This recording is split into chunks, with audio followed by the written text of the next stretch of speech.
আসসালামু আলাইকুম। আমি doctor Rafiq Uddin, Chittagong medical college হসপিটালে সহকারী অধ্যাপক হিসেবে এন্ডোক্রাইনোলজি বিভাগ, দ্যাট ইজ ডায়াবেটিস হরমোন বিভাগে কর্মরত আছি। সেই সাথে আমি পার্ক ভিউতে আমি চেম্বার করে প্রাইভেট প্র্যাকটিস করি। আমরা জানেন অতি শীঘ্রই আমাদের রোজা চলে আসছে। আমরা আজকের বক্তব্যের মাধ্যমে আপনারা কিভাবে রমজানে ডায়াবেটিক রোগীরা রোজা রাখতে পারবেন, কিভাবে নিয়ম কানুনগুলো মেনে চলবেন সে সম্বন্ধে একটু সংক্ষিপ্ত দু একটি কথা আপনাদেরকে বলবো।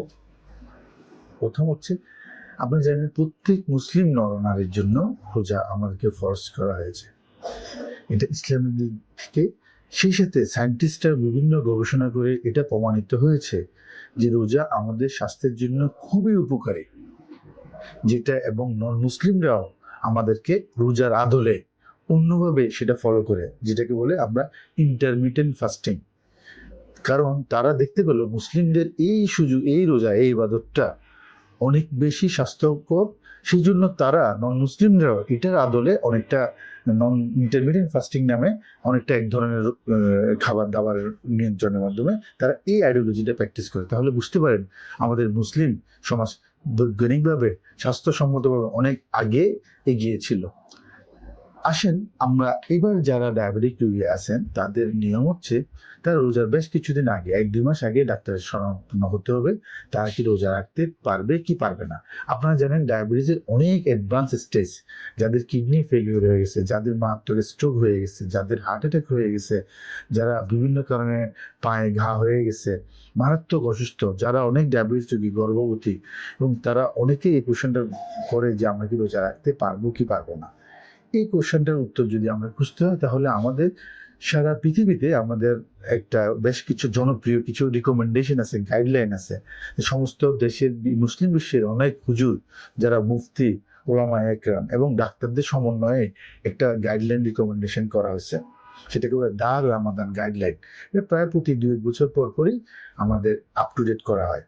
সেখানে ওরা সুনির্দিষ্ট কিছু নিয়ম কানুন বলে দিয়েছে, সেটা আপনারা অ্যাপসের মাধ্যমে গুগল অ্যাপস থেকে দেখতে পাবেন, দার রামাদান রামাদান অ্যাপস। সেক্ষেত্রে আপনার কি কি সুবিধা অসুবিধা, বেশ কিছু পয়েন্ট আছে। আপনার কি বারবার সুগার নিয়ে হয়ে যায়, আপনার কি কিডনির সমস্যা, না হার্টের সমস্যা, আপনার ডায়াবেটিসের পয়েন্ট কত, খালি পেটে কত, ভরা পেটে কত, এই পয়েন্টগুলো আপনি ওখানে যদি অ্যাপসের মাধ্যমে অ্যানলিস্টেড করে, যদি হাই রিস্ক আসে, যেমন সেটা যদি 6-এর উপরে আসে, তখন আমরা বলি রোজা রাখাটা ঠিক হবে না, সেটা ইসলামী দিক থেকে, স্বাস্থ্যকর দিক থেকে। সেটা যদি 6-এর নিচে থাকে, বিশেষ করে সেক্ষেত্রে রোজা রাখা যেতে পারে। 3-এর নিচে থাকলে অবশ্যই রোজা রাখতে হবে। 3 থেকে 6-এর মধ্যে রোজা রাখাটা খুবই উপকারী। তবে বিশেষ ক্ষেত্রে, বিশেষ ক্ষেত্রে যদি বিশেষ অসুবিধা ফেস করে রোগীরা, সেক্ষেত্রে রোজাটা মাঝে মধ্যে নাও রাখতে পারে। তাহলে আমরা একটু জানতে পারি, পয়েন্ট যদি 6-এর উপরে হয়, এই অ্যাপসের মাধ্যমে যদি দেখতে পাই দার রামাদান অ্যাপস, তাহলে রোজা রাখাটা স্বাস্থ্যকরভাবে এবং নৈতিকভাবে এবং ইসলামিক দৃষ্টিকোণ থেকেও এটা সহি হবে না। এটা ওদের গাইডলাইন, এবং আমাদের ইসলামী শরিয়া মোতাবেক এটা অ্যাপ্রুভড হয়ে গেছে সারা পৃথিবীতে।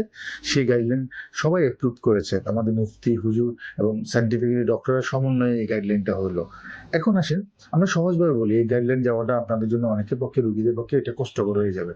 আমরা যদি মনে করি শারীরিকভাবে ভালো কন্ট্রোল আছে ডায়াবেটিস, হ্যাঁ, যেমন কিভাবে ভালো কন্ট্রোল, খালি পেটে 5-6, ভরা পেটে 8 থেকে 10, তাহলে আপনি বুঝবেন আপনি ভালো ডায়াবেটিস কন্ট্রোল আছে। হ্যাঁ, এই ধরনের যাদের ভালো ডায়াবেটিস তারা নিশ্চিন্তে রোজা রাখতে পারবেন। এখন রোজাতে আমরা একটু খাবার দাবারের পরিবর্তন হয়, আপনারা জানেন। বিশেষ করে ইফতার করার সময় আমরা অনেক বেশি ভাজা পোড়া খেয়ে ফেলি, খাওয়ার পর পর অনেক বেশি ডায়াবেটিস উঠে যায়। হ্যাঁ, আবার অনেকক্ষণ আবার সকালবেলা ভোর রাত্রে থেকে আবার খাবার খাই না, তখন আবার মাঝে মাঝে ডায়াবেটিস নীল হয়ে যেতে পারে। কাজে আমরা এটা কিভাবে বুঝবো, আমরা বারবার ডায়াবেটিস মাপতে পারি। আপনারা এরই মধ্যে জেনে গেছেন রোজা রেখে ডায়াবেটিস মাপা যায়, রোজা রেখে ইনসুলিন দেওয়া যায়। হ্যাঁ, কাজে এই ক্ষেত্রে আমরা ইসলাম অনেক বেশি লিবারেল। আপনি যখনই খারাপ ফিল করবেন রোজার মাঝখানে, তখন খারাপ ফিল করলে আপনি মেপে দেখবেন যে ডায়াবেটিস কত 3.9 এর নিচে চলে গেছে, তাহলে আপনার ব্লাড সুগার নীল হয়ে গেছে, তাহলে আপনি রোজা ভেঙে ফেলবেন। আপনি ডায়াবেটিস খুব খারাপ লাগতেছে আপনার, যখনই রোজা রাখা কন্ডিশনে মেপে দেখবেন যদি 16.6 বা 300-র উপরে উঠে যায়, কিন্তু সাথে ভালো আছেন, তাহলে রাখার চেষ্টা করবেন। কিন্তু না, আপনার অনেক বেশি ডায়াবেটিস, কিন্তু আপনি অনেক বেশি গলা শুকিয়ে যাচ্ছে, অনেক বেশি পানির পিপাসা, আপনি কোনোভাবে থাকতে পারতেছেন না, তাহলে রোজা ভেঙে ফেলতে হবে।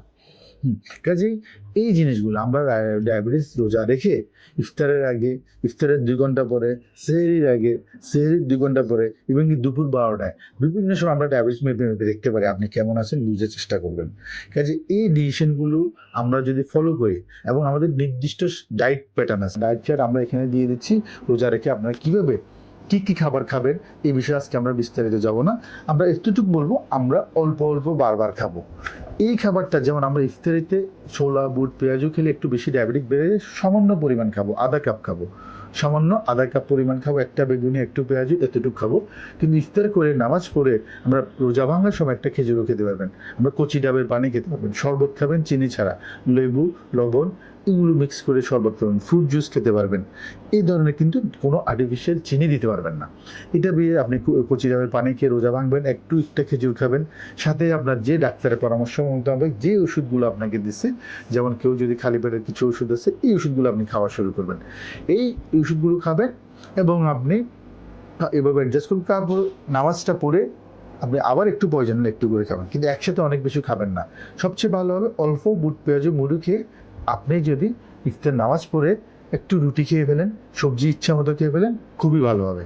আর বিশেষ করে আর বেশিরভাগ খাবার খাবেন সেহরিতে, মাঝরাতে, সন্ধ্যা রাতে, তারাবির পরে আপনি একটু ফল ফ্রুটস খেতে পারেন সামান্য, যেমন সবুজ আপেল, নাশপাতি, পেয়ারা, আমড়া।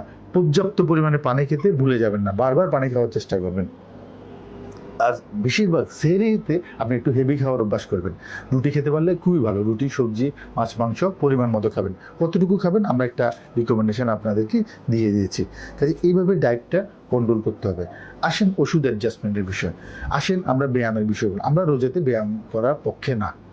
যদি আপনি ঠিকমতো তারাবির নামাজ পড়েন, তাতে আমাদের অনেক বেশি ব্যায়াম হয়ে যায়, সেটা ইসলামিকভাবেও আমাদের বেনিফিশিয়ালি, স্বাস্থ্যকরভাবেও বেনিফিশিয়ালি। আলাদাভাবে ব্যায়াম করার খুব একটা প্রয়োজন নেই। তারপরেও যদি প্রয়োজন মনে করেন, যাদের অনেক বেশি স্বাস্থ্যবান, তারা আপনি ইফতারের পরে, তারাবির আগে বা পরে একটু 20-30 মিনিট হাঁটতে পারেন, তাতে ভালো ফিল করবে। আসেন ওষুধ অ্যাডজাস্টমেন্টের বিষয়ে। ওষুধটা আপনার ডক্টরের সাথে আপনি পরামর্শ করবেন। সাধারণত আমরা সকালে যে ওষুধগুলো খাই রোজার আগে, সেটা ইফতারে নিয়ে যাবেন, আর যে ওষুধগুলো রাতে খান সেগুলো সেহরিতে নিয়ে যাবেন। তো সকালের ওষুধ যেগুলো খান, একটা ট্যাবলেট বা ইনসুলিন, সেটা ইফতারে নিয়ে যাবেন। রাতে যে ওষুধগুলো বর্তমানে খাচ্ছেন রোজার পূর্বে, সেই ওষুধগুলো অর্ধেক বা পরিমাণে কমায় সেহরিতে খাবেন। এই বিষয়টা আমাদের আপনাকে ডক্টরের পরামর্শ নিতে হবে, সেভাবে অ্যাডজাস্ট করতে হবে। এখন আসেন দ্বিতীয় ইস্যু হচ্ছে, আমরা এরই মধ্যে বলছি ডায়াবেটিস রোজা রেখে ডায়াবেটিস মাপা যায়। কাজে আপনি মেপে মেপে ডায়াবেটিস অ্যাডজাস্ট করবেন। আপনার খালি পেটে 6 থেকে 7, ভরা পেটে 8 থেকে 10 থাকলে খুবই ভালো হয়। কাজে যখনই আপনার ডায়াবেটিস কমে যাবে, 4 এর নিচে চলে আসবে, আবার যখনই খুব বেশি ডায়াবেটিস হয়ে যাবে, সাধারণত 300 বা 16.6 এর উপর হয়ে যাবে, সাথে যদি আপনি খারাপ ফিল করেন, বেশি খারাপ ফিল হয়, সেই ক্ষেত্রে রোজাটা ভেঙে ফেলবেন। আর মেডিসিনের বিষয়টা আমরা বারবার বলতেছি, সেটা আপনার রোজার পূর্বেই একটু অ্যাডজাস্টমেন্ট করে নেবেন আপনার ডাক্তারের সাথে পরামর্শ করে। আমরা ইনশাল্লাহ আমার এই বক্তব্যের মাধ্যমে আপনারা একটা সুনির্দিষ্ট নির্দেশনা, ডায়েট, এক্সারসাইজ, মেডিসিন অ্যাডজাস্টমেন্ট সম্বন্ধে একটু আইডিয়া পেয়েছেন। এভাবে আপনারা ফলো করেন, রোজা রাখেন। আমরা আশা করি আপনারা খুব সুন্দরভাবে রোজা রাখতে পারবেন। এই বিষয়ে আপনি আমাদের পার্ক ভিউ কর্তৃপক্ষকে অনেক ধন্যবাদ জানাই। প্রতি বছর রোজার পূর্বে আমাদের কিছু ইনফরমেশন আমরা ডিসেমিনেট করি সাধারণ পাবলিকের জন্য, যাতে আপনারা আরামে নিশ্চিন্তে রোজা রাখতে পারেন। সবাইকে অসংখ্য ধন্যবাদ।